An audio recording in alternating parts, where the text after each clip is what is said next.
Avrupa Güvenlik ve İşbirliği Teşkilatı Parlamenter Asamblesi sonbahar dönemi toplantısı Kırgızistan'ın başkenti Bişkek'te başladı. Önce misafirlere Kırgız halkının tarihi ve kültür mirasları hakkında kısa bir film gösterildi. Filmin sonunda Agit Parlamenter Asamblesi Başkanı Georgi Seriteli toplantının açılış konuşmasını yaptı.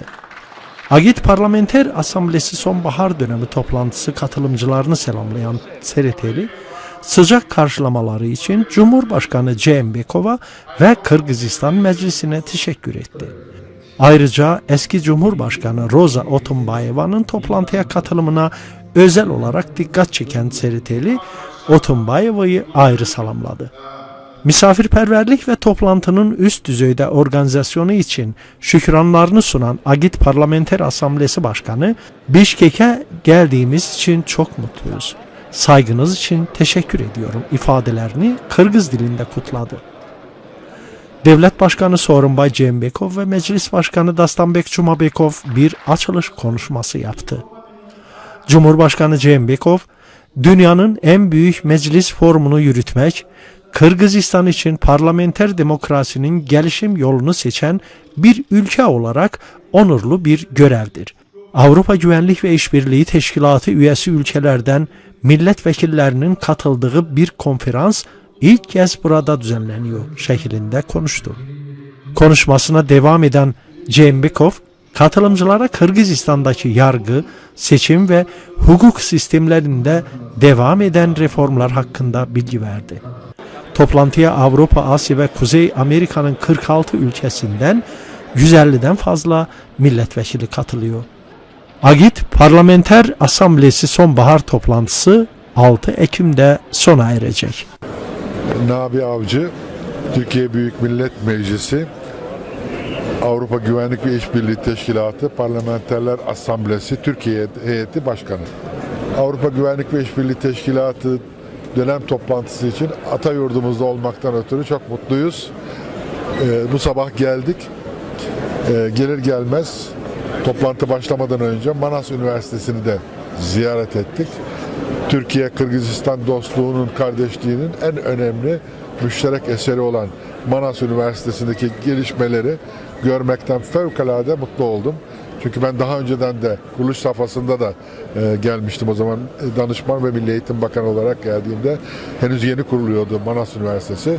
Bugün maşallah 23 yılını dolduruyor. 23 yılı Orta Asya'nın en güzel külliyelerinden, kampüslerinden, külliyelerinden birine sahip çok seçkin bir üniversite olmasını görmekten fevkalade mutluluk duydum.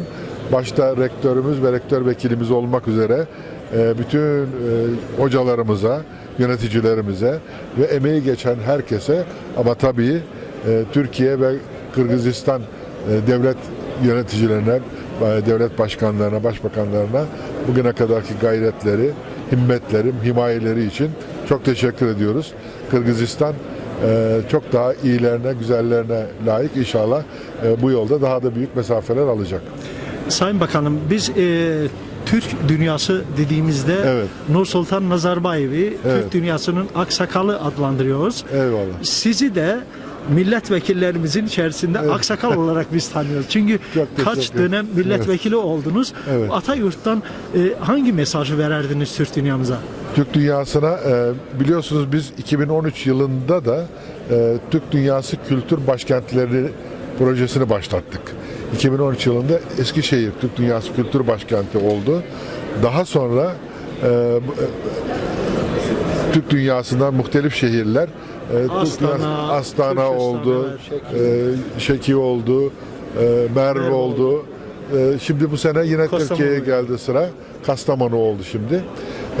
Ama 12 Haziran 2018 tarihinde Eskişehir'de büyük bir toplantı, mitingde Sayın Cumhurbaşkanımız Recep Tayyip Erdoğan 2019 yılını da Eskişehir'i Türk dünyası eğitim başkenti ilan etti.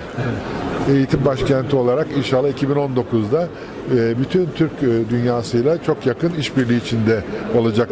Ve bu süreci de yine benim mütevelli heyeti başkanı olduğum Türk Dünyası Vakfı yönetecek. Şimdi sabahki Manas Üniversitesi ziyaretimizde de zaten bunun ilk tohumlarını birlikte atmış olduk. Manas Üniversitesi rektörümüzle ve rektör vekilimizle Eskişehir'deki 3 üniversitenin, Osman Gazi Üniversitesi, Anadolu Üniversitesi ve yeni kurulmuş olan Eskişehir Teknik Üniversitesi'nin işbirliği imkanları üzerine geniş bir görüşmemiz oldu. Çok güzel işler olacak inşallah. Birlikte güzel işler yapacağız inşallah. İnşallah. Sizin de söylemek istedikleriniz var mı? Sizi de tanıyalım. Ben Mehmet Said Kirazoğlu, Gaziantep Milletvekiliyim.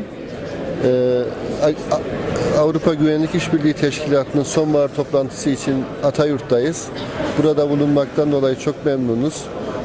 Türk Manas Üniversitesi'ndeki gelişmeleri Sayın Bakanımın arz ettiği gibi az önce birlikte inceledik. Çok memnun olduk. İnşallah çok daha ileri noktalara doğru gidecek bu üniversitemiz ve hem Kırgızistan'a hem Orta Asya'daki tüm diğer kardeşlerimize hizmet verecek.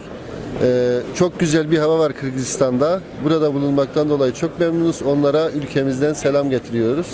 Saygılarımızı sunuyoruz. Çok teşekkür ederim sizlere. Biz Sağ çok olun. teşekkür ediyoruz.